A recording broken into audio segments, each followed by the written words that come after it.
और अब बात मध्य प्रदेश की। कुछ आंकड़े आपको दिखाते हैं एमपी के। सिपाही के 22,000 पद खाली, शिक्षकों के 30,000 पद खाली, 35,000 स्वास्थ्य कर्मचारियों के पद खाली। ऐसे कई विभाग हैं जिनमें हजारों पद खाली है। मुख्यमंत्री शिवराज सिंह चौहान भी बड़े बड़े वादे कर रहे हैं रोजगार देने के, लेकिन जब युवा मध्य प्रदेश की सड़कों पर उतरे नौकरी मांगने तो उन्हें मिलता क्या है? लाठियां। देखिए ये रिपोर्ट।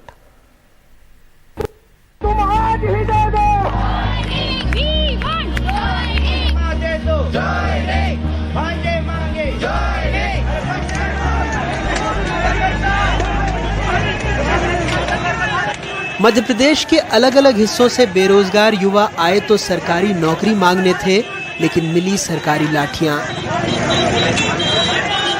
अलग अलग जिलों से आए युवाओं का एक दल पुलिस मुख्यालय तक पैदल मार्च करते पहुंचा। पुलिस ने बैरिकेड्स लगाकर प्रदर्शनकारियों को रोकने की कोशिश की। इसी बीच पुलिस और प्रदर्शनकारियों के बीच झूमाझटकी हो गई। भीड़ को तितर-बितर करने के लिए पुलिस ने लाठीचार्ज कर दिया।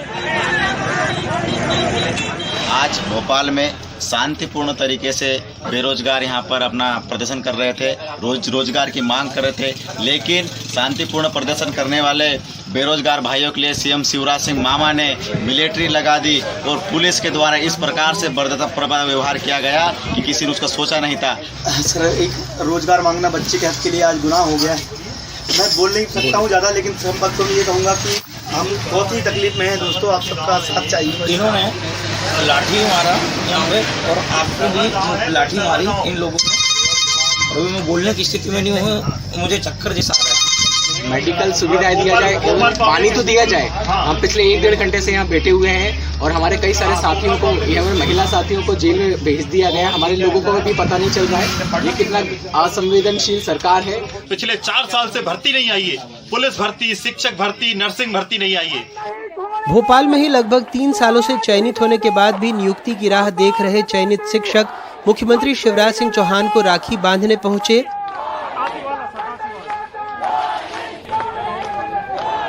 हाथों में राखी की थाल और बैनर पोस्टर लेकर सारे चयनित शिक्षक बीजेपी कार्यालय के सामने इकट्ठा हुए, जिन्हें पुलिस ने रोक दिया।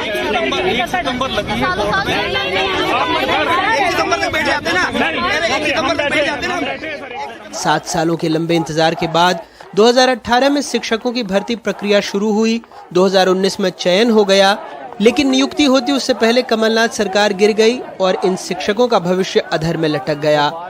हर बार हमें सरकार की तरफ से आश्वासन ही मिलता है, आश्वासन, आश्वासन और आश्वासन। इसके अतिरिक्त आज तक कुछ नहीं मिला, क्योंकि साहब आश्वासन से पेट नहीं भरता।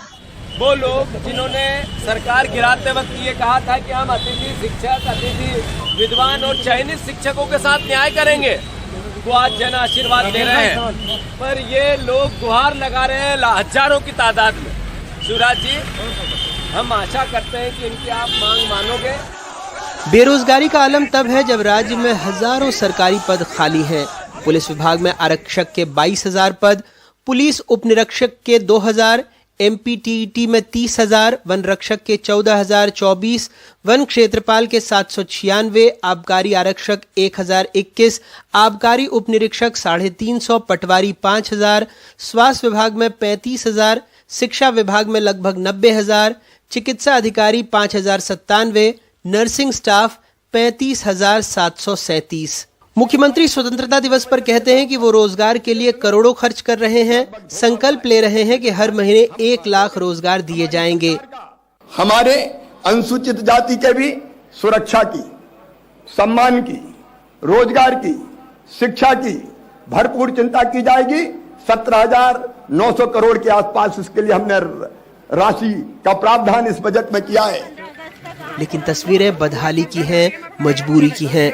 कुछ दिनों पहले बैतूल में ये चयनित शिक्षक शिक्षा मंत्री के पैरों में गिर गईं कि नौकरी दे दो।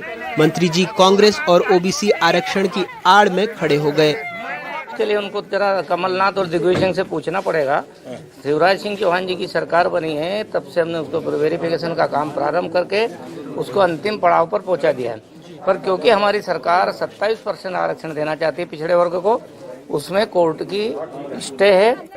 खैर, युवा रोए पिटे पैरों पर गिर जाएं, सरकार बहादुर कह रही है कि सरकार बनने की खुशी में वो जनता के पैरों पर है, जन आशीर्वाद यात्रा में व्यस्त है। सरकार बहादुर के भाषण सुनेंगे तो लगेगा उसे सबसे ज़्यादा युवाओं की, बेरोजगारों की फिक्र है, लेकिन यही युवा जब अपने अधिकार मांगने आते हैं तो उन्हें मिलती है सरकारी लाठियाँ। जब चुनाव होते हैं तो हुक्मरान जनता के पैरों पर होते हैं और चुनाव खत्म होने के बाद ऐसे ही जनता हुक्मरानों के पैरों पर। भोपाल से कैमरा पर्सन रिजवान खान के साथ अनुराग द्वारी, एडीटीवी इंडिया।